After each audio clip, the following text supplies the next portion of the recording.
Assalamualaikum warahmatullahi wabarakatuh. Eh, Perkenalkan, nama saya Syalfa Nabina Agustiar dan rekan saya. Muhammad Najar Haikal Anas. Nah, di sini kami akan menjelaskan tentang topologi ring, detailnya tentang topologi ring. Nah, untuk topologi ring atau disebut juga topologi cincin merupakan jenis topologi jaringan yang bentuk rangkaian titik yang masing-masing tersambung kedua titik lainnya. Pengertian lain dari topologi ring adalah suatu metode untuk menyambungkan dua atau lebih perangkat komputer di dalam rangkaian node yang setiap node saling terhubung sehingga terbentuklah sebuah cincin. Pada topologi jenis ini, setiap node mempunyai fungsi untuk penguat sinyal di sepanjang sirkulasi. Lanjut, fungsi topologi ring. Untuk fungsi dari topologi ring ini mirip dengan semua topologi pada komputer, yakni menghubungkan dua atau lebih komputer supaya dapat saling berkomunikasi dan transfer data. Bentuk dari topologi ring adalah seperti cincin. Hal ini bisa mengurangi kepadatan lalu lintas data yang ada pada topologi ini.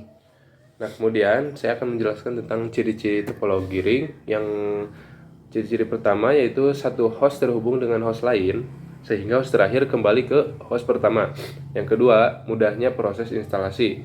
Yang ketiga, biaya yang dibutuhkan rendah atau terjangkau. Nah, yang keempat, ada lebih susah untuk pengembangannya sendiri. Kemudian ada apabila salah satu host mati, maka jaringan LAN akan terganggu. Nah, selanjutnya masing-masing terminal dalam topologi ring adalah repeater yang bisa melaksanakan tiga fungsi, yaitu penyelipan data, penerimaan data, dan pemindahan data. Yang terakhir, cincin mempunyai fungsi mirip dengan konsentrator sebagai pusat ujung kabel bertemu atau berkumpul dari setiap komputer yang tersambung. Nah, selanjutnya ada karakteristik topologi ring. Yang pertama ada instalasi jaringan dapat dilakukan dengan mudah dan biaya yang dikeluarkan tidak tinggi atau masih terjangkau. Selanjutnya, cara kerja topologi ring. Cara kerja dari topologi ring adalah sebagai berikut. Pertama, masing-masing komputer terhubung dengan komputer selanjutnya.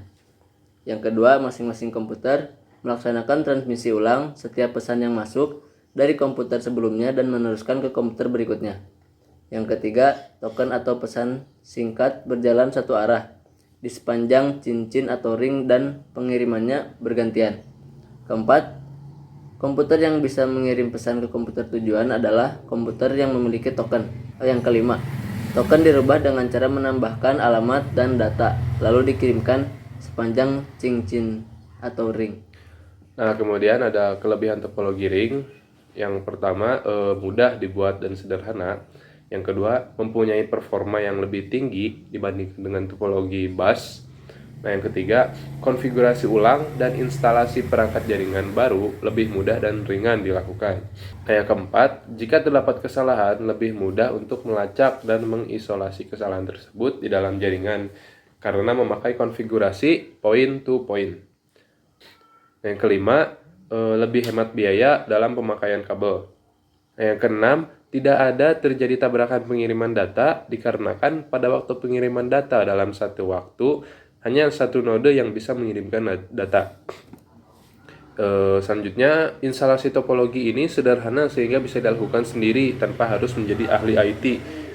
Dan yang terakhir, tidak membutuhkan hub, switch, dan bridge untuk membuat topologi ini. Nah, yang terakhir, kekurangan dari topologi ring. Untuk kekurangan topologi ring yaitu jika terjadi kesalahan pada suatu node akan berakibat terganggunya semua jaringan tersebut. Tetapi hal ini bisa diatasi dengan memakai cincin ganda atau dual ring. Selanjutnya, jaringan ini jarang dipakai karena tidak efisien. Lalu, pengembangan jaringan ini lebih susah dikarenakan memindahkan, menambah, dan mengubah perangkat jaringan dan mempengaruhi seluruh jaringan. Kinerja komunikasi dalam jaringan bergantung dari jumlah titik atau node yang ada pada jaringan tersebut. Lalu, konfigurasi jaringan ini lebih susah daripada topologi star. Setiap transfer data atau paket harus melewati masing-masing komputer. di antara pengirim dan penerima data sehingga proses ini lebih lama dan dibutuhkan penanganan dan maintenance khusus BEMDUS. Nah, kemudian untuk implementasi topologi ring, penggunaan topologi ring ini sangat cocok untuk diaplikasikan pada rumah yang tidak terlalu besar, dikarenakan tidak membutuhkan banyak akses data dari server. Nah, bisa dilihat dari gambaran topologi ring, semua komputer saling terhubung dengan membentuk seperti cincin. Maka dari itu disebut topologi ring. Nah, dari komputer-komputer tersebut ada satu komputer yang menjadi server. Mungkin hanya itu yang bisa kami sampaikan. Semoga yang kami sampaikan dapat bermanfaat. Terima kasih. Wassalamualaikum warahmatullahi wabarakatuh.